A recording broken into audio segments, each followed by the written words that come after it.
बाबा साहब अमर रहे, बाबा साहब अमर रहे, बाबा साहब अमर रहे। मनीषा हम शर्मिंदा हैं, तेरे कातिल जिंदा है, मनीषा हम शर्मिंदा हैं। तेरे कातिल जिंदा है। मोदी सरकार होश में आओ, होश में आओ, होश में आओ, योगी सरकार होश में आओ, होश में आओ, होश में आओ। मनीषा के हत्यारों को फांसी दो, फांसी दो, मनीषा के हत्यारों को फांसी दो, फांसी दो, मनीषा के हत्यारों को फांसी दो, फांसी दो, मनीषा के हत्यारों को फांसी दो, फांसी दो। हाथरस डीएम मुर्दाबाद, मुर्दाबाद, मुर्दाबाद, हाथरस डीएम मुर्दाबाद, मुर्दाबाद, मुर्दाबाद, हाथरस डीएम मुर्दाबाद, मुर्दाबाद, मुर्दाबाद, एसएसपी डीएम मुर्दाबाद, मुर्दाबाद, मुर्दाबाद, एसएसपी डीएम मुर्दाबाद, मुर्दाबाद, मुर्दाबाद।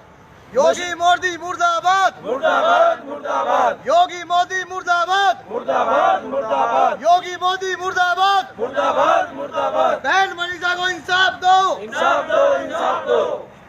नारी शक्ति जिंदाबाद, नारी शक्ति जिंदाबाद। महिलाओं के सम्मान में, युवा शक्ति दल मैदान में, महिलाओं के सम्मान में, युवा शक्ति दल मैदान में, महिलाओं के सम्मान में, युवा शक्ति दल मैदान में, बहुजनों के सम्मान में। युवा शक्ति दल मैदान में। बाबा साहब अमर रहे, बाबा साहब अमर रहे, बाबा साहब अमर रहे, बाबा साहब। अमर रहे। मनीषा बहन हम शर्मिंदा है, तेरे कातिल जिंदा है, मनीषा बहन हम शर्मिंदा है। तेरे कातिल जिंदा है। बाबा साहब, बाबा साहब, अमर रहे, बाबा साहब। अमर रहे। मनीषा के हत्यारों को फांसी दो, फांसी दो।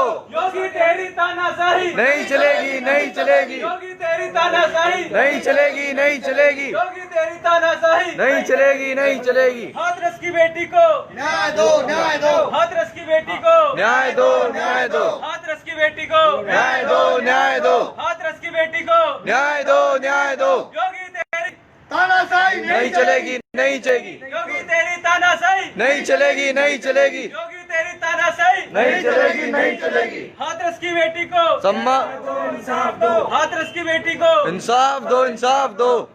दलितों पर उत्पीड़न नहीं सहेंगे, नहीं सहेंगे, नहीं सहेंगे। दलित उत्पीड़न बंद करो, बंद करो, बंद करो। योगी मोदी मुर्दाबाद। मुर्दाबाद, मुर्दाबाद।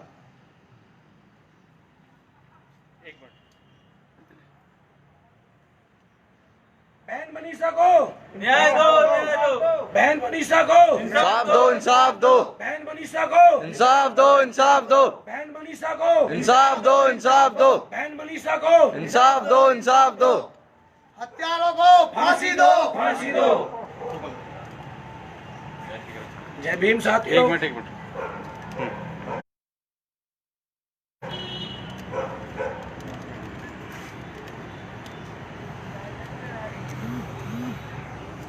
रवि गौतम जी बताएंगे, आज यहाँ कैंडल मार्च किया गया है और मनीषा को न्याय दिलाने के लिए आप यहाँ पर इकट्ठा हुए हैं।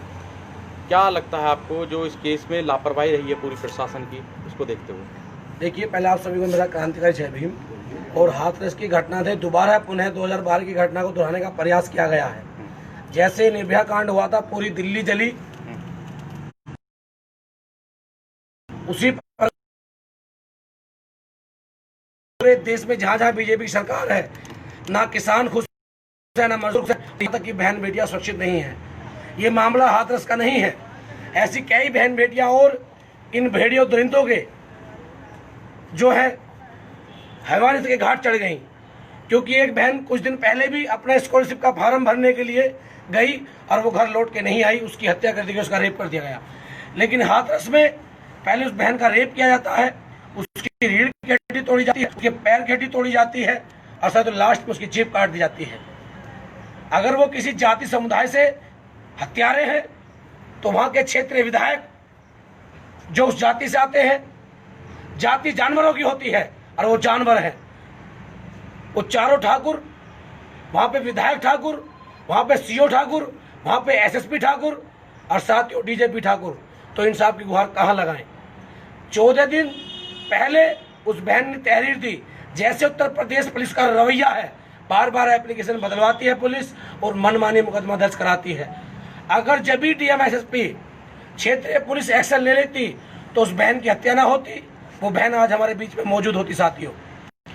और हाथरस की पुलिस ने मामले को रफा दफा करने के लिए दिल्ली भेजा गया, लेकिन हमारी मांग थी, जो संगठन वहाँ पहुंचे, युवा सदन के प्रभारी वहाँ पहुंचे, कि उसको एम्स में भर्ती किया जाए, लेकिन एम्स में हवाला दिया गया कि बेड खाली नहीं है, कमरे खाली नहीं है।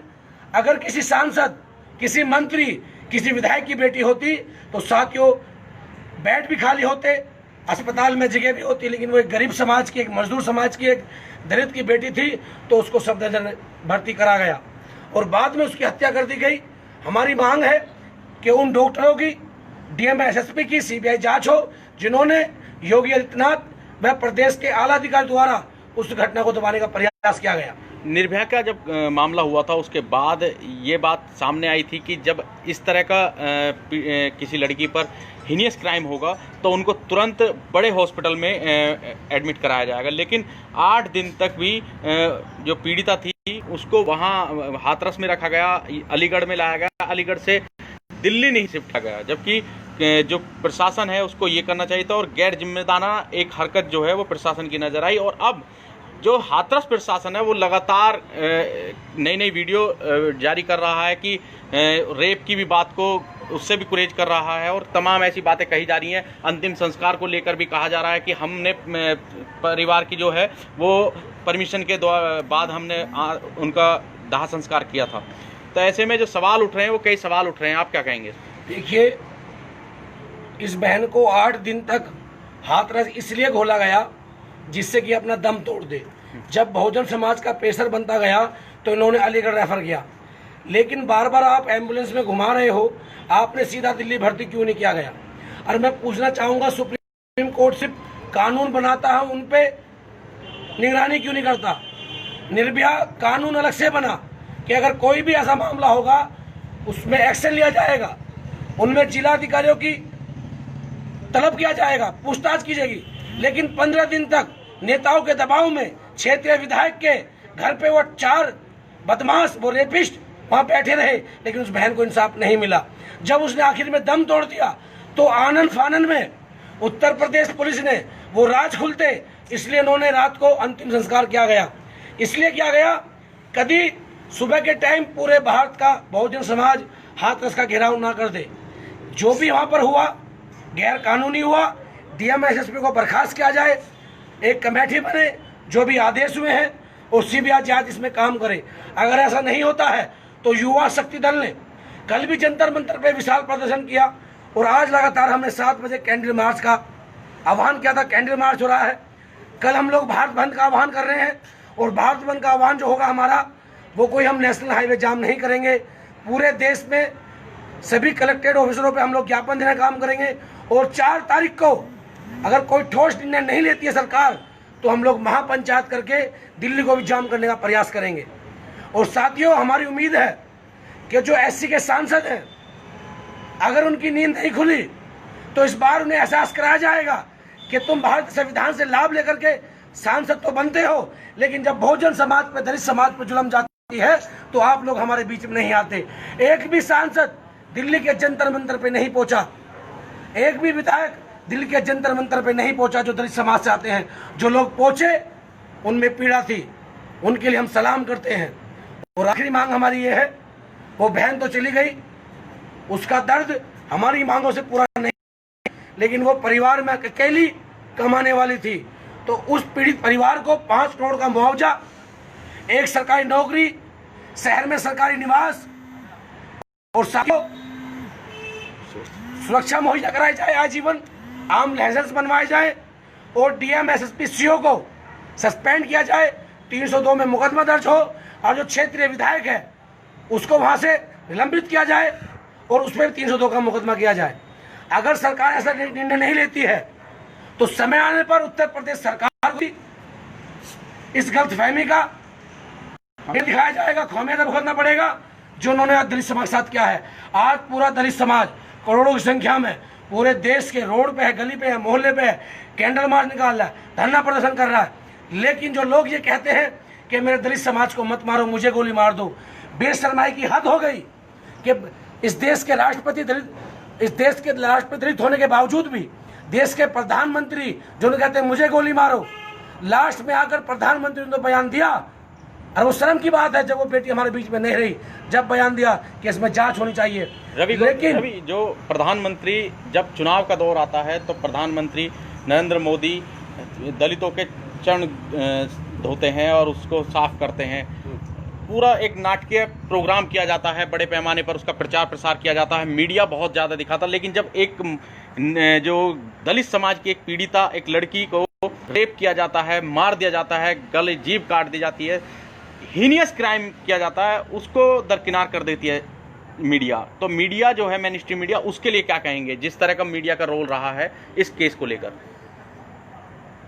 देखिए, जब वोट का समय आता है तो हिंदू मुस्लिम करके वोट लेने का काम करते हैं, और जब किसी प्रदेश के चुनाव होते हैं तो ये वही नरेंद्र मोदी हैं जिन्होंने अपने कार्यक्रम में दलित समाज की उठाई, सफाई का ढोंग किया, सब ये दिखाने का प्रयास किया कि मैं आपके बीच में हूँ। लेकिन जब हमारे लोगों पे जुल्म जाती होती है, और ये बेटी उसी समाज से है जिस समाज के इन्होंने पैर धोए थे, चरण धोए थे। आज नरेंद्र मोदी मौन बने बैठे हैं, बस मात्र लास्ट में एक फोन करने का काम किया।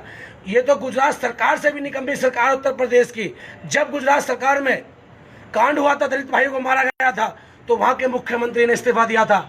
और यहाँ पर तो जातीय राजनीति इतनी हावी है कि ना तो नरेंद्र मोदी की बात मानी जाती है और ना साथियों राज्यपाल की बात मानी जाती है।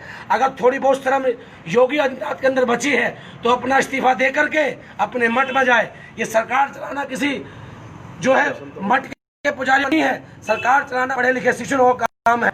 और मैं कहना चाहूंगा उन अंधभक्त से जो आज भी हिंदू के नाम पर इनके बनाई हुई कंपनियां जैसे हिंदू परिषद, बजरंग दल, आरएसएस, हिंदू युवा वाहिनी में काम कर रहे हैं, और वो लोग काम कर रहे हैं जो मेरे बालिम समाज के लोग गुमराह हैं। आज वो एक भी संगठन ने ज्ञापन नहीं दिया इस बहन के लिए, इंसाफ के लिए। और ज्ञापन दिया तो कोई स्वर्ण सेना है जिसने ज्ञापन इनके पक्ष में दिया, जिन्होंने रेप किया 4 लड़कों ने, उन्हें बचाने का प्रयास किया। तो आप सबसे मेरी अपील है कि जब भी आपको मौका मिले इन संगठनों से बाहर निकले, अपने बहुजन समाज के संगठनों में आए। वो आपका घर है, आपका परिवार है। आज रोड पे देख लीजिए कौन आपकी लड़ाई लड़ रहा है, कौन नहीं लड़ रहा है। और कल हमने भारत बंद का आह्वान किया है, कल ही हम लोगों ने घोषणा कर दी थी। रवि, लगातार सोशल मीडिया पर ये बात कही जा रही है कि वाल्मीकि समाज अपना काम छोड़ दे।